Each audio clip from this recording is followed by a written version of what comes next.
Olá, pessoal. Meu nome é Carol Messeder. Olá pessoal, meu nome é Fabrício Dias. Estamos aqui para mais um episódio da parceria Medigol mais Chama Clínica. Sala Amarela. Sala Amarela. Uma série de casos peculiares que você pode pegar no seu plantão. E muito comuns, inclusive. Muito comuns. comuns. Você, Escolhidos a dedo. com certeza absoluta, se você já dá plantão na emergência, você já atendeu algum caso desse. Com E se certeza. você não atendeu, é porque você não reconheceu o paciente. Preocupe-se. Então, assim, Deixa eu passar. então- A gente gosta de falar, né, que a gente só cumprimenta quem a gente conhece. Se você não cumprimentou, é porque você não conhecia. Então, exatamente. Então, hoje a gente vai falar de um caso clínico de talvez de uma das maiores urgências do pronto-socorro. Então, Verdade. atente-se a cada detalhe do caso, as nuances, como conduzir sindromicamente, porque nossa meta aqui é em 15 minutos. Liga aí pro nome que a gente é pegada a isso. A gente vai começar. E aí, esse exercício que a gente está fazendo aqui, você vai ter que fazer também no seu plantão. Tentar em 15 minutos estabelecer um diagnóstico sindrômico para o seu paciente ou uma suspeita diagnóstica para esse paciente, principalmente dessa série que a gente está fazendo. Nossa, eu não reconheceria esse caso em 15 minutos. Então, você necessita do plantão 360. Com certeza. E a gente vai começar agora. Paciente de 52 anos, hipertenso, diabético, tabagista, procura o pronto atendimento por conta de uma dor no peito, tá? Essa dor começou há 2 dias. Ele fala que é uma dor intermitente, que dura mais ou menos uns 15 minutos. Piora quando ele está fazendo atividade, então ele é sedentário, mas quando a casa dele tem escada, quando sobe um lance de escada, essa dor piora. E ele fala que é uma dor que ele tem que parar o que ele está fazendo. Ele tem que parar a atividade física dele, o que ele estiver fazendo, ele tem que parar. Já teve um episódio de dor assim, no primeiro dia ele estava fazendo compra, foi pegar e teve essa dor torácica associada até a sudorese. E ele viu que isso estava ficando mais frequente, hoje uma dor de forte intensidade. Ele procurou pronto atendimento. Aqui, gente, já vai a primeira observação. Paciente com dor no peito no pronto-socorro. Esse paciente, na chegada do pronto-socorro, ele já tem que chamar a atenção do porteiro. Então, assim, chega um paciente no pronto-socorro com dor torácica.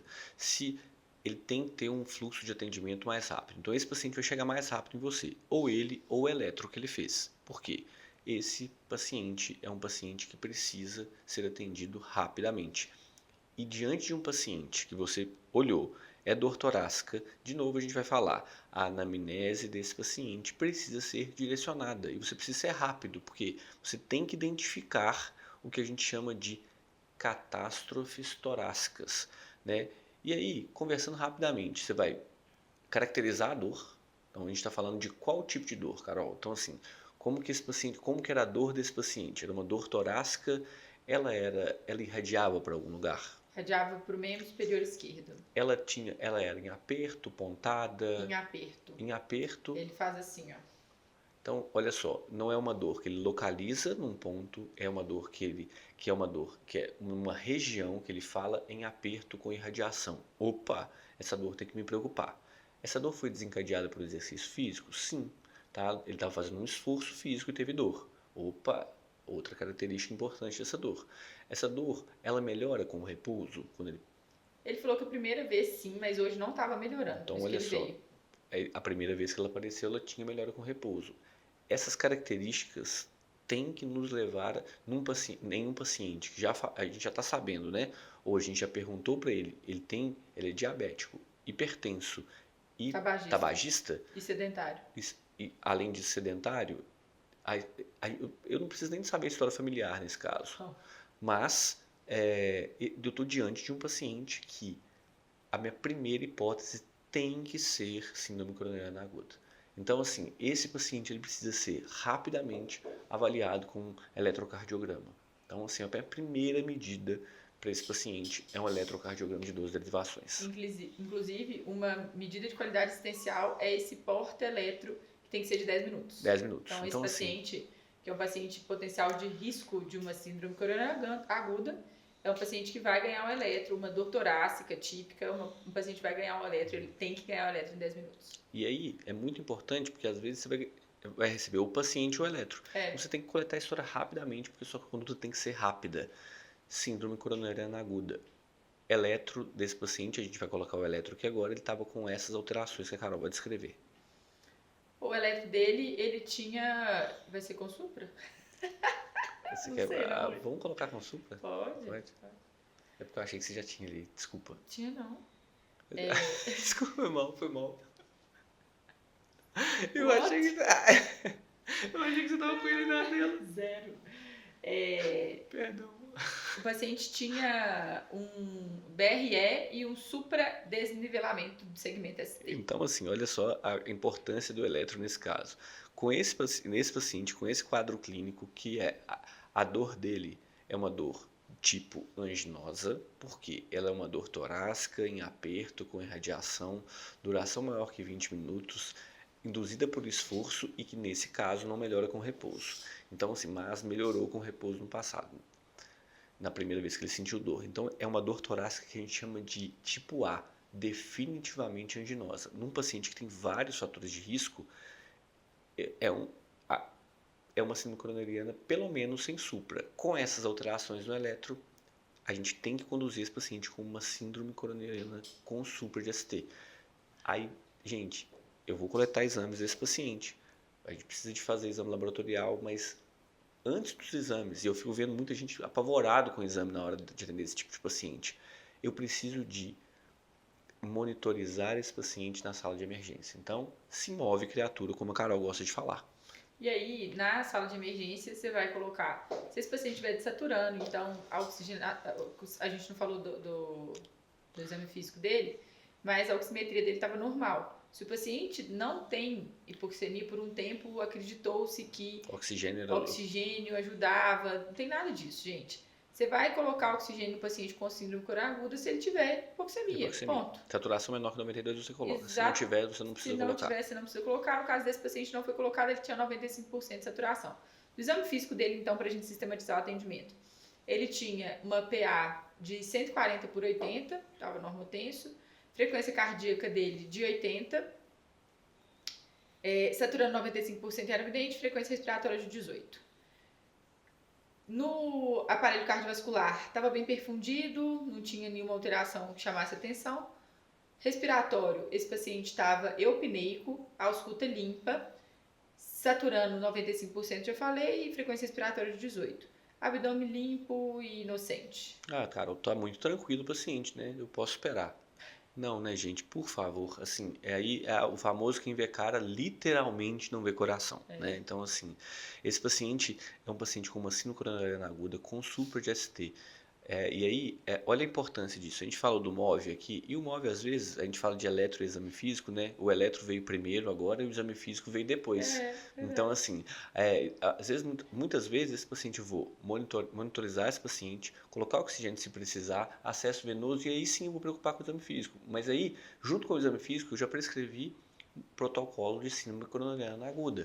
E eu já acionei a hemodinâmica, se eu tenho um centro de hemodinâmica mais próximo, que eu vou ter outro, porque a gente fala que é um medidor, vamos colocar assim, de qualidade assistencial, uma medida importante de qualidade assistencial, que é o tempo porta-balão ou tempo porta-agulha, tá? O que significa isso? Se eu tenho um paciente com síndrome coronariana aguda com supra de ST, eu tenho até 120 minutos, que a gente fala que é o tempo porta-balão, que é o tempo porta-angioplastia. Se você tem um centro de hemodinâmica que até 120 minutos de onde você está, ou no seu serviço, você manda esse paciente o mais rápido possível para a hemodinâmica, após iniciar as medidas no pronto-socorro. Então você tem até 120 minutos para levar esse paciente para a hemodinâmica. Só que se você não tem hemodinâmica disponível, o hemodinamicista não está no hospital, ele vai chegar só depois de 2 horas, o hemodinamicista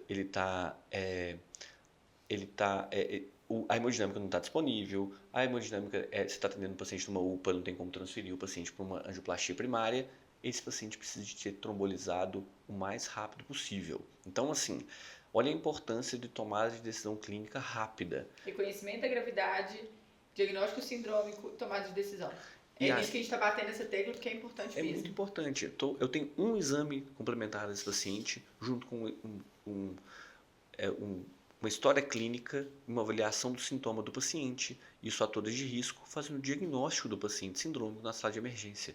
Então, assim, olha a importância de eu ser ágil, direcionado e não ficar dependendo de uma parafernália de exame para fazer o diagnóstico desse paciente. Então, você está diante desse perfil de paciente, eu tenho que tomar decisão rápida. A decisão é angioplastia primária ou trombólise desse paciente. Perfeito. Tem hemodinâmica no seu hospital? Então, eu vou levar esse paciente imediatamente para a hemodinâmica depois de iniciar o protocolo de síndrome coronariana aguda, que é dupla antiagregação plaquetária, AS ticagrelor, idealmente para esse paciente. Se eu não tenho ticagrelor no meu serviço, eu vou de clopidogrel mesmo.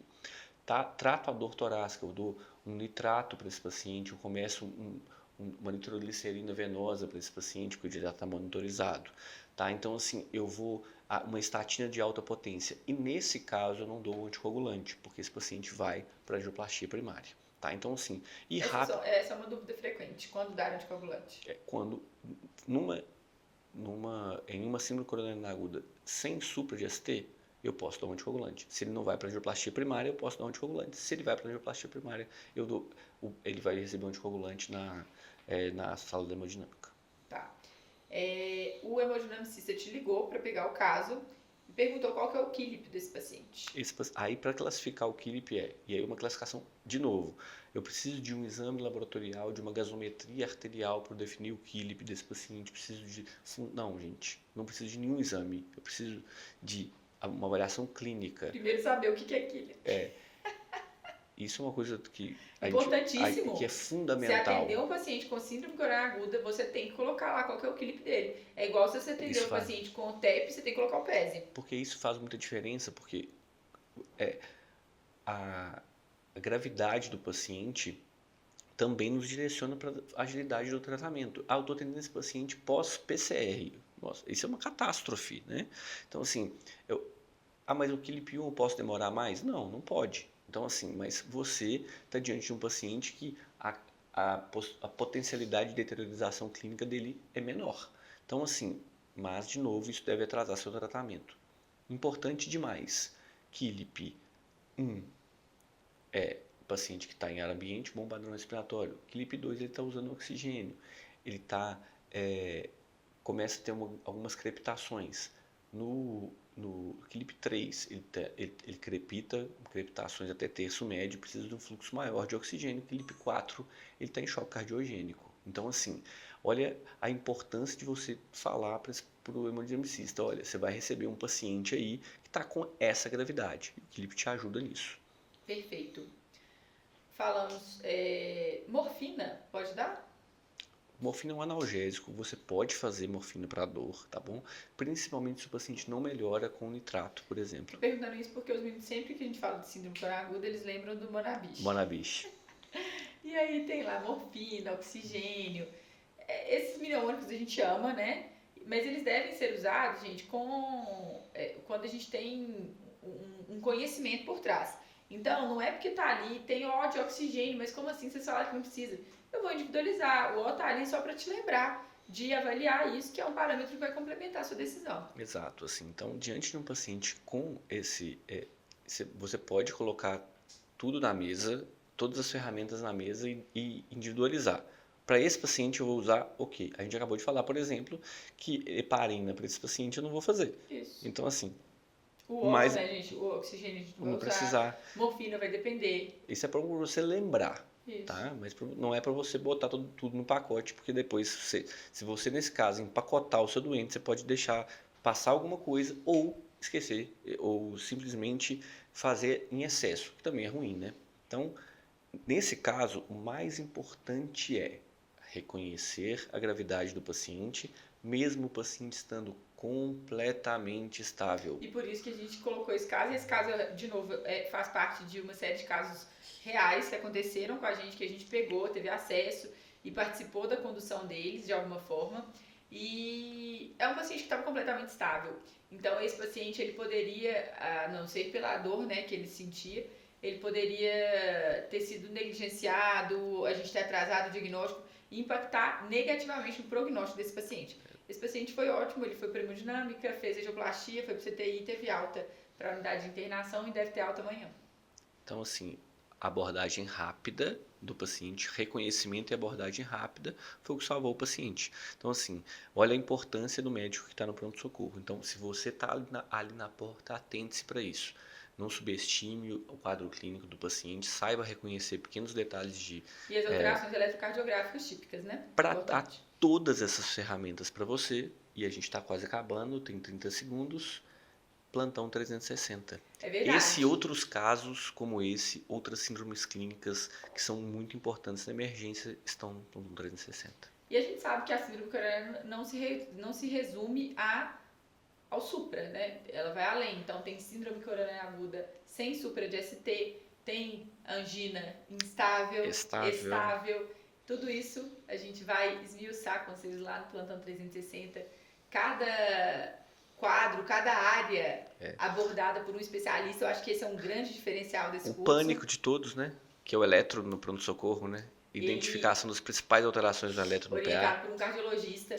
A gente defende muito a atuação do clínico, mas essa visão do especialista, ela consegue destacar algumas nuances e a vivência do especialista também. O que ele espera do clínico que está atendendo ou de um recém-formado generalista que está lá no pronto-socorro, o que ele esperaria para o atendimento ideal desses pacientes. Eu acho que isso é o fundamental, assim. O emergencista, o médico do pronto-socorro, ele não necessariamente precisa ser um especialista. Sim. Mas ele precisa de ter a visão do paciente grave no pronto-socorro. E aí, muitas vezes, o especialista ele vai dar para a gente a visão dele do que ele não que o emergencista não pode esquecer de ver. Perfeito. Essa série eu adorei fazer. Obrigada. Até a próxima. Beijo, pessoal.